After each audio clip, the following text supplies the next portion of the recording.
Good morning, students. Yesterday, we started Chapter 10 Government Budget and the Economy. In this chapter, we studied about the introduction of government budget, meaning of government budget, and features of government budget. And we were studying the topic components of government budget. There are two components of government budget receipts and budget expenditure. I am repeating budget receipts and budget expenditure. Budget receipt further categorized into two parts, that is revenue receipt that we studied in the last lecture, and the second one is capital receipts that we are going to start. Capital receipts of the government are those monetary receipts which satisfy the two following characteristics. First is these receipts create a liability for the government. For example, these receipts create a liability for the government. For example, loan by the government are a liability. These are to be paid back. These are therefore the capital receipts of the government. Second one, these receipts cause reduction in the asset of the government. For example, money received by government by selling its share in a public enterprise cause reduction in the assets of the government. These are therefore to be treated as capital receipts. In short, capital receipts are those monetary receipts which either create liability for the government or cause reduction in the assets of the government. Sources of capital receipts are borrowings, recovery from loans, and other receipts. First is borrowings. The government borrows funds from different sources to meet its financial requirements. These borrowings create liabilities for the government. The government may borrow funds from general public, from Reserve Bank of India, from foreign government and other bodies. Second one is recovery of loans. The central government gives loans to state government, union territories, local bodies, etc. to meet their financial requirements. The loans are recovered by the central government from the borrowers and they form a part of capital receipt. These recoveries reduce financial assets of the government. Third one is other receipts. It includes disinvestments. Disinvestment, an opposite concept of investment, means the fund received by the government from the sale of the part or the whole of equity shares of the public enterprise to others. Such receipts are called capital receipts because they cause reduction in the assets of the government.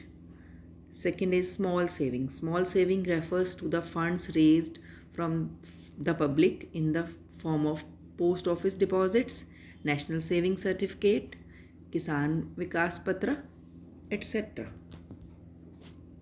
The basic difference between revenue receipts and capital receipts. First basis is meaning.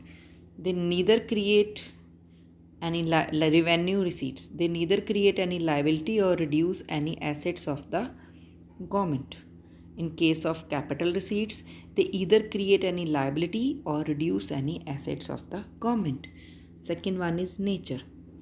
Revenue receipts are regular and recurring in nature.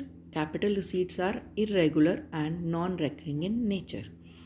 Third one is future obligation. There is no future obligation to return the amount in case of revenue receipts. In case of the capital receipts, there is a future obligation to return the amount along with interest. Example, in case of revenue receipts, tax revenue and non-tax revenue. In case of capital receipts, borrowings, disinvestment, recovery of loans, etc. The basis of classification of government receipt into revenue receipt and capital receipt is whether the government is under obligation to return the amount or not. Next we have budget expenditure.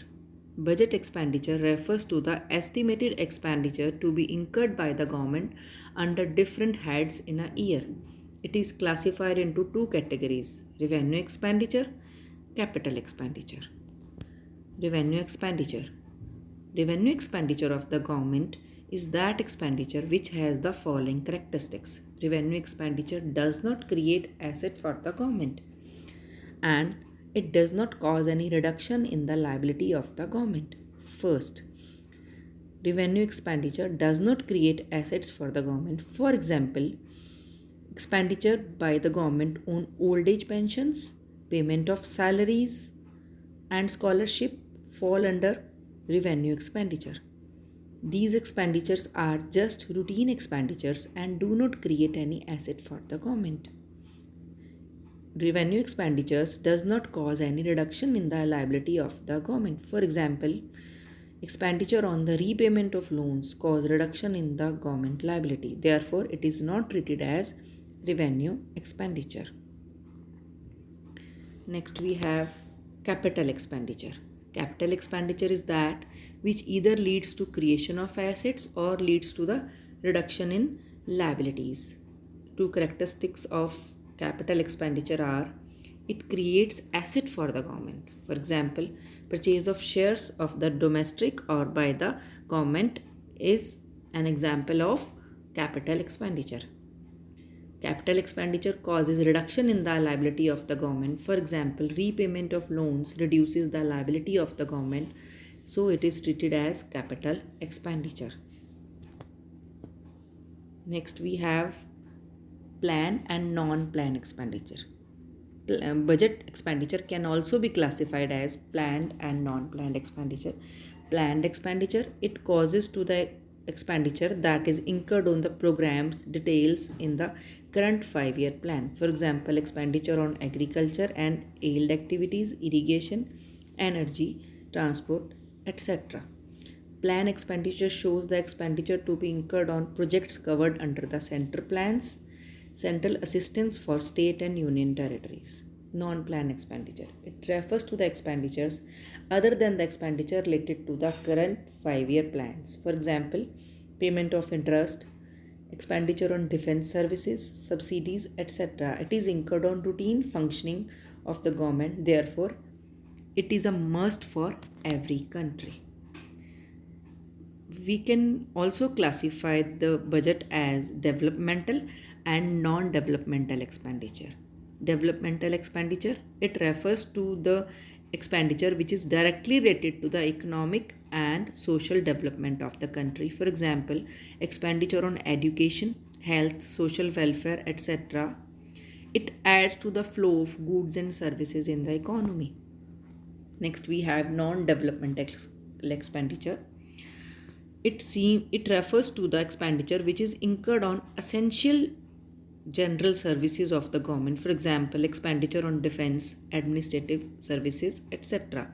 It does not directly contribute to the economic development, but it is indirectly helps in the development of the economy.